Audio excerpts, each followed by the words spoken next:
prosseguindo com as leituras sobre os conflitos de guerra entre as Forças Armadas de Israel e o grupo terrorista Hamas.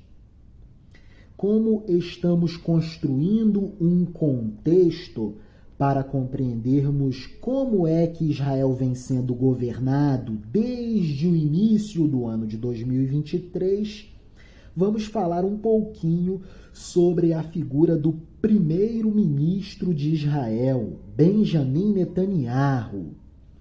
Para tanto, vamos acessar uma passagem do Antigo Testamento da Bíblia Sagrada. Vamos ao primeiro livro do profeta Samuel, capítulo 23, a partir do versículo 25. É o contexto em que o rei Saul persegue o jovem Davi e seus soldados. Vejam só.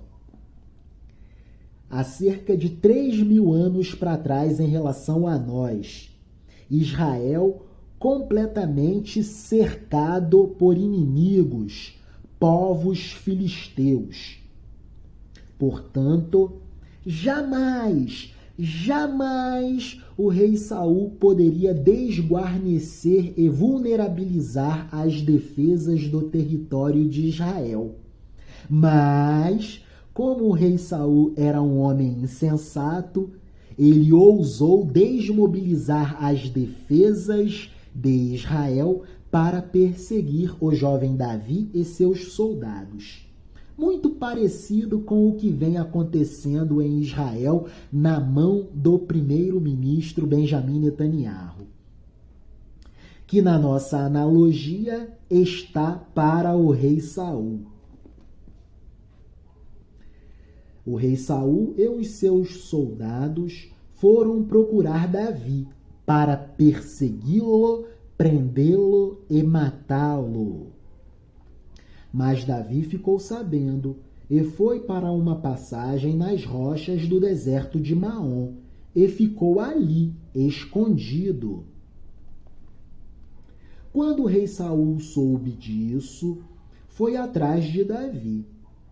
O rei Saul e os seus soldados estavam de um lado do monte, e Davi e os seus soldados do outro lado do monte. Estes fugiram depressa para escapar do rei Saul e de seus soldados, que os estavam cercando para prendê-los.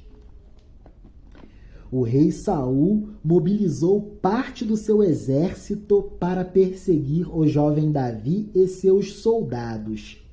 E o que foi que aconteceu? Versículo 27. Mas justamente nesse momento, um mensageiro chegou e disse ao rei Saul: Rei Saul, larga esse negócio de perseguir Davi depressa e volte imediatamente, porque os filisteus estão invadindo o país. Então, o rei Saul parou de perseguir Davi e foi lutar contra os filisteus. É por isso que aquele lugar é chamado de Rocha da Separação. Que legal! Trecho de inteligência magnífica que mostra como funciona o comportamento de políticos e governantes insensatos. Desguarnecem o país para fazer perseguições particulares. E no caso do Benjamin Netanyahu, o que ele está fazendo? Quem ele está perseguindo? Veremos que no caso, Davi está para o poder judiciário e sistema de justiça do Estado de Israel.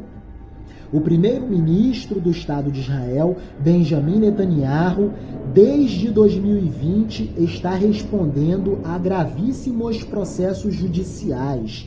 São 3 acusações graves de corrupção, suborno, fraudes financeiras, tráfico de influência e abuso de poder e de autoridade.